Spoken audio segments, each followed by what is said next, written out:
I want to say, first off, thank you to Anthea for being an inspiration. Thank you to Shira for being an inspiration. Thank you to Jay for being an inspiration. And there's so many other leaders out here. Courtney, I mean, everybody out here, you, Big Matt, that you've come to know and meet that you didn't know who they were before. And so, in a way, we've had a quick connect community. And you've come to see who your people are. And Ms. Marsha says this all the time, go get your people. Go get them. And sometimes getting your people may not look like it. It may be finding out who's not your people. And that's all right. That's totally fine. However, the expression I wanted to say is go get your city. Go get your city. This is a city that has prided itself on liberalism, nonprofits, and being democratic. This is also a city that's prided itself on white supremacy passively. This is a city that has prided itself on white comfort passively. You just had the firing of one of the only black DJs of classical music at NPR. They gave a reason why they left it. They left them, and they're okay moving forward. That's the type of racism we deal with in this city. White folks that are entirely okay with being in charge, letting a black person go, telling you why, and then keeping it moving as business as usual. And we're not here for that. We're here to change the status quo. So you had over 300 people downtown this morning, boots on the ground, saying no more bullshit. I got a text last night, and I know everybody got a text at some point that scared the hell out of them. That said there's going to be acquittals, that somebody might get let off, that there might be some excuses to let somebody go. You have to understand, that might happen anyways, because the system is not here for you. The system before George Floyd was not here for you.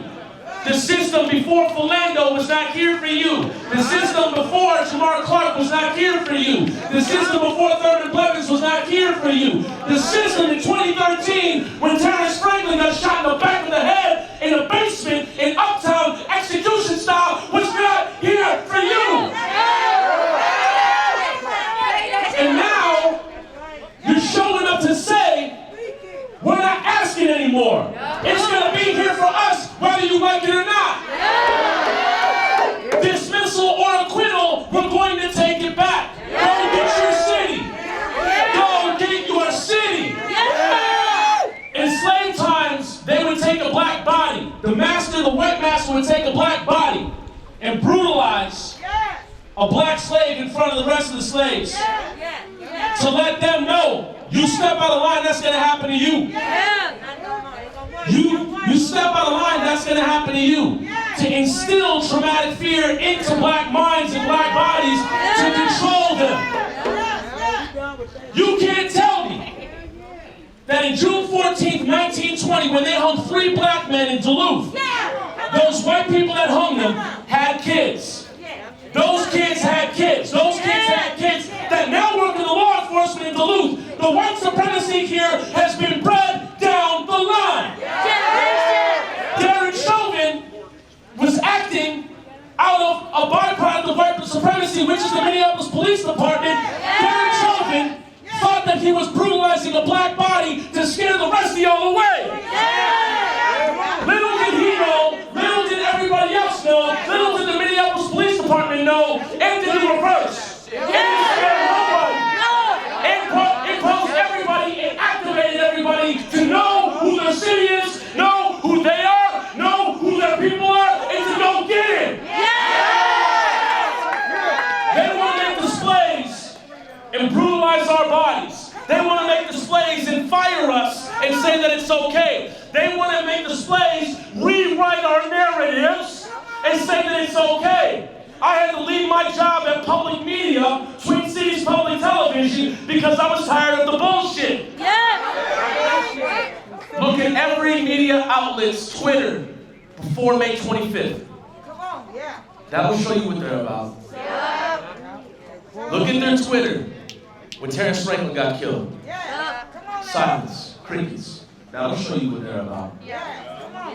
Why did it take a black man getting kneeled on his neck for 8 minutes and 46 seconds for white folks to wake up? And for the people in this crowd with melanin, I'm not speaking to you because we've already been woken up when we were born into this bullshit. This is about going to get your city. Go get your city. I got good word that Fry ain't running next year. I got good word Jenkins ain't running next year. I got good word President City Council member Lisa Bender moved up to Duluth. Couldn't handle the heat. And it's like we say, if you can't handle the heat, then get your ass out the 3rd precinct.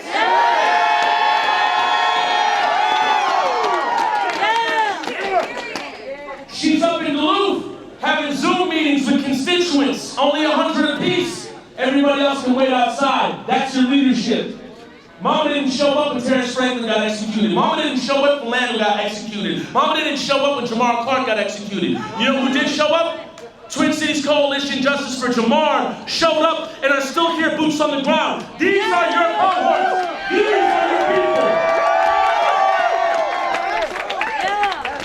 You're witnessing history in the making.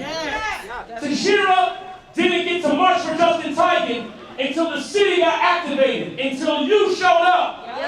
And if you saw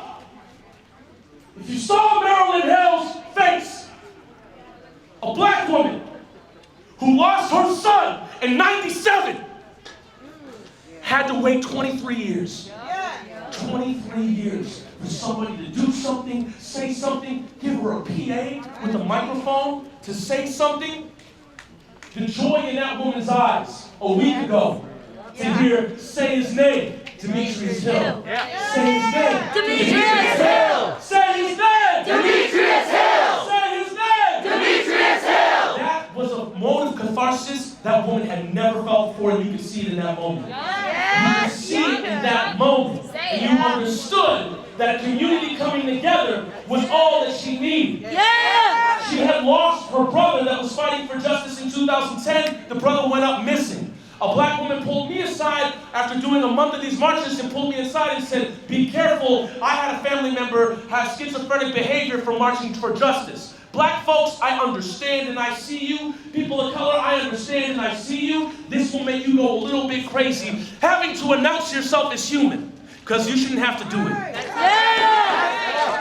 We shouldn't have to stand up and say that we're human. White folks should already know that. We shouldn't have to take over 4 corners for folks to know that. We shouldn't have to witness the modern day lynching of our brother George Floyd for folks to know that. We shouldn't have to witness cowardly, embarrassing, humiliating park police run unhoused folks out of the parks for us to know that those are our brothers and sisters in the modern day lynching of George Floyd is not in a vacuum. This has been going on for a long time. This is a system in Minnesota in place that has lent from one hand to the next, to the next, to the next, tacitly and complicitly gone down the line. And we voted, and we sat down in our chairs, and we smiled, and we thought this is great because we're the blue state. But it doesn't matter, because this is our state, regardless of the color red or blue. And that being said, raise your hand if you live in Minneapolis. Then you can run. I'm not saying the system's gonna work, but you can do something about it. You can show up. You can say, you can't cry defund the fucking police and then say you're gonna put a fucking $4.8 million 3rd precinct in Seward. What the hell are you talking about? That's what city council has voted upon. They want to shout defund the police in Powderhorn Park and then say they're gonna spend $4.8 million on a new 3rd precinct in Seward neighborhood. A lot of people said there wouldn't be any dismissals or acquittals because Judge Cahill hasn't dismissed any police officers on probable cause in 17 years. I said, well, you never know. It's Minnesota. That's right. Well, you never know. It's white folks. Yeah. Well, you never know. It's old white men in positions of power. They can get near anything. Yeah. They can give the pass to some other white dude. They can give the pass to any police officer that modern day lynches somebody on the block. They've done it for decades. And the only one they ever indicted and convicted was a black man who shot a white woman. Now tell me what's up with that. That's that bullshit. Yeah. And then we have an absolutely culturally incompetent DA in Mike Freeman. Yeah. Do you know what it took for Judge Cahill to say that Mike Freeman was sloppy? How fucked up do you gotta be to be an old white man with power and have another old white man check you in public? How bad you gotta be at white supremacy? I bet Judge Cahill said, brother, you being sloppy. When you win, get out of the courtroom. Goes hand in hand. And it's not to say that Judge Cahill's on some altruistic high ground, because again, you never know. Somebody can get off. But my challenge to you right now is, no matter who gets in the city council next year, no matter who gets into the governor's seat in the next 2 years, no matter who sits in the mayor's seat next year, be here. Yep. Keep showing up. And like the last person said, don't make it a movement, make it your life. And for people with melanin in our skin, I don't need to say that to you. This is our life. These are our lives. We've been living this forever. Getting pulled over jogging, getting pulled over biking, having our family members strip from us. That trauma is generational, and it's in our blood. And it's something that we're going to live with forever.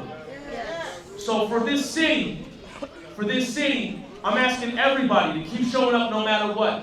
And when I say go get your, you say city.